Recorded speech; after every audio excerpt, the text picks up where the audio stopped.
Merp. I still feel shy. The summer's... there's someone watching me.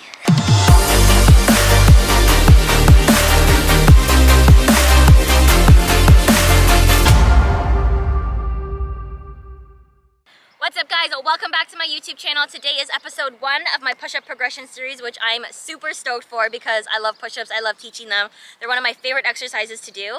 My goal for this series is to be able to take you guys all the way from the very beginning steps of learning a push-up. So your setup, your cueing, your drills, and then progress you all the way through to those really fun crowd pleaser push-ups like the push-up 360, push-up fly, push-up Superman, all those really fun variations. Before we get started, I do want to cover one important thing that I think is essential that everybody knows about push-ups, and that is that girl push-ups do not exist. They are not real. So if you're someone who uses the term girl push-ups, make sure you eliminate that from your vocabulary. Instead, you're gonna replace it with a modified or a regress push-up instead. I don't like the word girl push-ups because it gives us this meaning that girls can only do push-ups from the knees, or that girls only have the strength to do push-ups from the knees. And I think everybody knows that that statement is completely false. Without further ado, we're gonna start our video. If you guys like this video, make sure you like, subscribe, and comment. And if you have any specific push-ups that you want me to go through, make sure you comment below or DM me on Instagram. So to start off this video, I'm going to be going over the setup of a push-up. A lot of people struggle solely based that their wrists or their elbows or their shoulders are just in the wrong spot for their setup. So before I even jump into what I want to see, I'm going to show you a lot of the common mistakes. First mistake that I always see with push-ups is clients with their hands in. So people will try to do a push-up with their fingertips turned in, which in turn means your elbow is going directly out beside you rather than tucked in at a 45. So this is what they typically look like.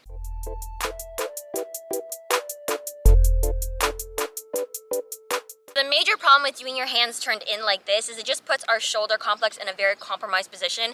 It's not strong or stable. So if you're someone who's trying to bust out a bunch of push-ups, you're gonna end up feeling like a sharp pinching pain in there. And when we do push-ups, we never wanna feel that. The next most common mistake that I often see with push-ups is just the shoulder positioning. So you typically want your shoulders stacked right over your hands, and a lot of people set themselves too far backwards. So I'll give you a profile view in order to see what I mean.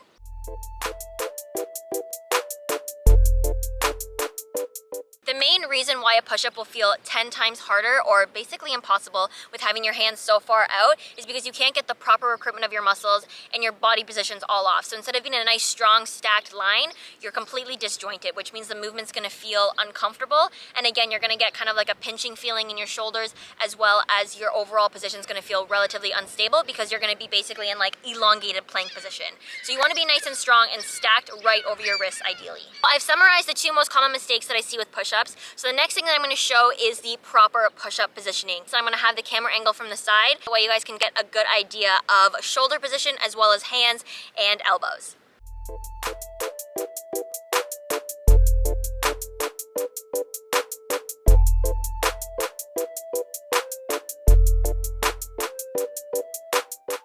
So to summarize the upper body positioning for a push-up, you want to have your hands just slightly wider than shoulder width. You want your fingertips facing forward, not turned in and not turned out. You want your elbows to come in on a 45 degree, not all the way out to the side and not too narrow, making it a tricep push-up and way harder than it needs to be. And lastly, you want your shoulders right in line with you. You don't want them too far up or too far down, making it again a lot harder and unsafe on your shoulders. The main goal of your positioning is to make sure you're both safe and strong. You want to make sure your shoulders in a stable position as well as your wrists. If your hands are too narrow, the weight will be on the outside of your wrist, causing a lot of wrist pain. And if they're too wide, then it's going to be too hard on your shoulder. And again, you're going to get that sharp pinching feeling. Something that also is really important to note, that if you do have bad wrists and flexion is a problem for you, do them on dumbbells or P-bars. I use my Labert bars all the time for push-ups. If you're in a stacked position with your wrists, so facing this way down rather than flat, it's a lot easier on your wrists and you can get out a lot more reps if you are someone with sensitive wrists. Alright, so now that we have our hand positioning down, we're going to go through technique of a proper push-up in terms of what our entire body should look and feel like. The 3 most common mistakes that I often see with body position as a whole in push-ups is usually the head, shoulders, and hips. So I'm going to show you all 3 variations of what's wrong, and then I'm going to go through and step by step tell you how to correct them and some cues that you can use in order to get into that correct body position. So the first mistake that I often see with push-ups is the head position. A lot of people have this conception in their mind that if their forehead is touching the ground, it means they're going all the way down in their push-up. But I'm just going to show you how wrong that looks.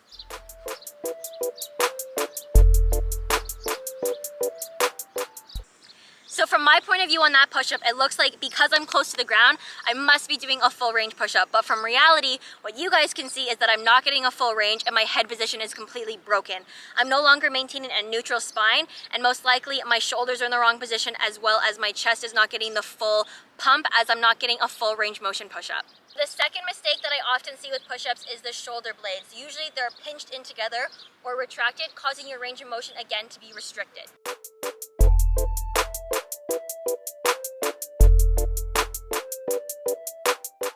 So again, for that type of push-up, as someone who usually does them, they often feel like they're getting a full range motion because their chest is coming close to the floor, but in fact, their shoulder blades are pinching together, so they can't actually get a full range down to the ground. This is also super uncomfortable, and usually you often have a pinching sensation when you're trying to go deeper into your push-up. The third most common mistake is I either see loose core or loose glutes. So really quickly, I'll show you.